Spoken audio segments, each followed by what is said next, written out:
quelle serait la première étape pour une vie dans l'obéissance à Dieu? On peut que obéir à Dieu si on sait ce qu'il veut. C'est-à-dire, l'obéissance, ses parents, par exemple, on peut que obéir à ses parents s'ils nous disent aussi, ce qu'ils veulent. Et avec Dieu, c'est pareil. En réalité, on peut donc un pas très concret, si on veut obéir à Dieu, il faut déjà savoir qu'est-ce que Dieu veut de moi. Et pour savoir ce que Dieu veut de moi, eh bien, il y a la Bible. La Bible, c'est la parole de Dieu et dans la Bible, il y a écrit les volontés de Dieu. Donc, ce que Dieu veut pour nous, on le sait, il veut le meilleur pour nous. Tout concourt au bien de ceux qui aiment Dieu. Il veut le meilleur pour nous, mais pour savoir quel est ce meilleur, eh bien, il faut comprendre et connaître la parole de Dieu.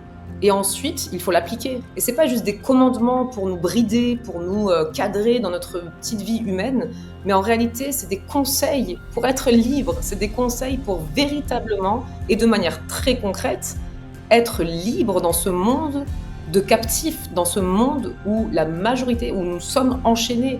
En fait, c'est la vie que Jésus nous propose. La vie que Jésus nous propose, eh bien, c'est cette vie de liberté en Dieu. Mais pour ça, il faut connaître qui est l'auteur de cette liberté.